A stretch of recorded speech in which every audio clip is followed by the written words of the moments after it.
Hello everyone, Sylvia here from Grace for a Gypsy. Welcome to my genealogy research series, the Federal Census Introduction. Have you ever wondered about your family history? Where did we come from? What is our story? Follow along with me in this genealogy research series post and learn how I can help you with your family history journey. In this lesson, I'll walk you through the history of the Federal Census and which census returns are available to the public. Let's get started. Genealogists use federal censuses as a basis for locating ancestors and learning more about them. The federal census, in my opinion, is the second most important step in your family history research. The federal census may have detailed information that gives us a peek into the personal lives of our ancestors. Interviewing living relatives is the first step in researching your tree, and using the federal census is the very next step you should take. A census record is a survey taken by a government at county, state, or federal levels. The census aims to count the population of the country in the location where each person lives.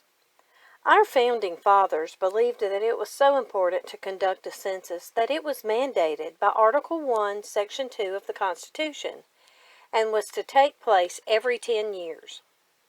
The census was mandated to ensure that communities get the right number of representatives in their governments. So why do governments need a census? Representation in America is determined by the population of a certain area. Data taken from the census determines the number of seats each state has in the U.S. House of Representatives. Representation is not the only reason for the census, though.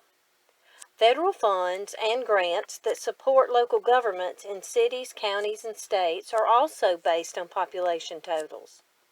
The census helps the federal government decide how much money is to be given for schools, hospitals, roads, and other public entities. The first federal census was taken in 1790, and it's continued to be taken every 10 years since. The last census was taken in 2010. A census must be 72 years old before it's released to the general public because of the personal information about families that are recorded in a census. The 1940 census was the most recently released census. It was released on April 2nd, 2012. The next census to be released will be the 1950 census. It will be released in April of 2022. Exploring the census.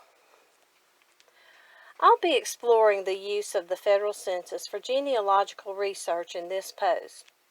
There have been 16 federal censuses released to the public, beginning with the 1790 and ending with the most recently released, the 1940. Because there have been 16 federal censuses available to genealogists, I'll explore one census at a time, with the most recent census being released, the 1940 census, and work our way backwards. This will take several posts to cover the subject sufficiently.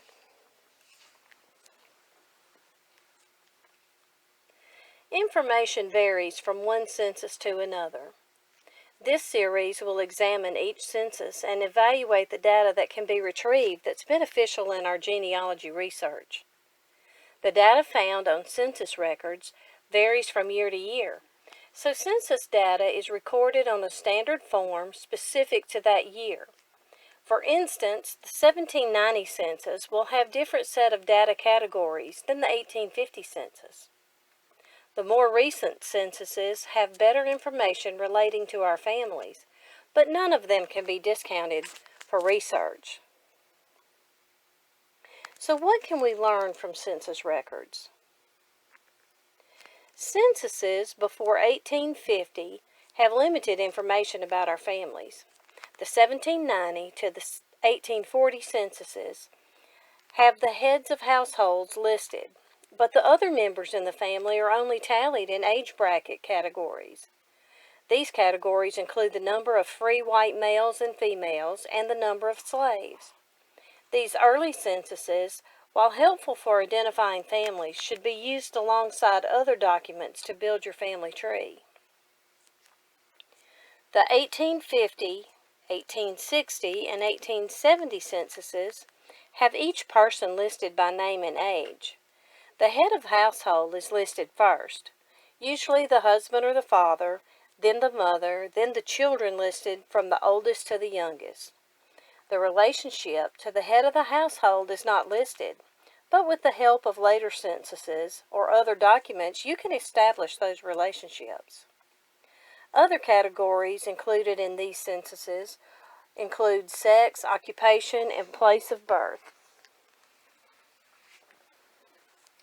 Next is the 1880 to 1940 censuses. These censuses are loaded with helpful information about our families.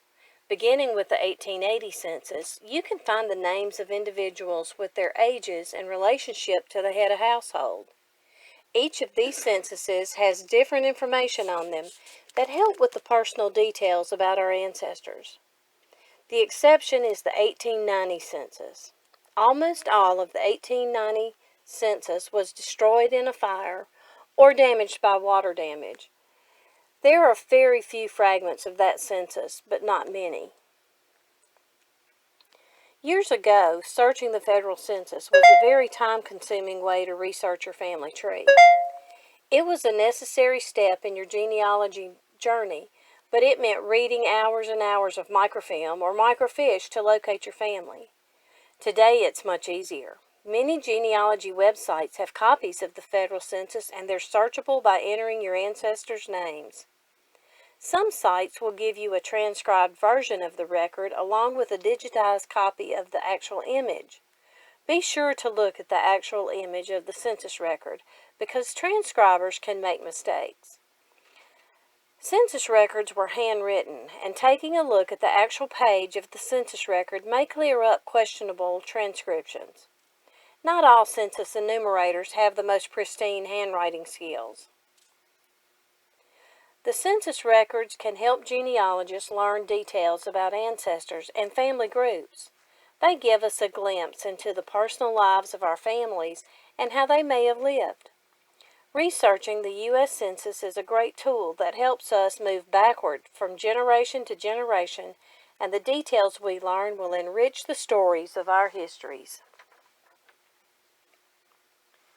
Stay tuned to the Genealogy Research Series for tips on how to trace your family tree.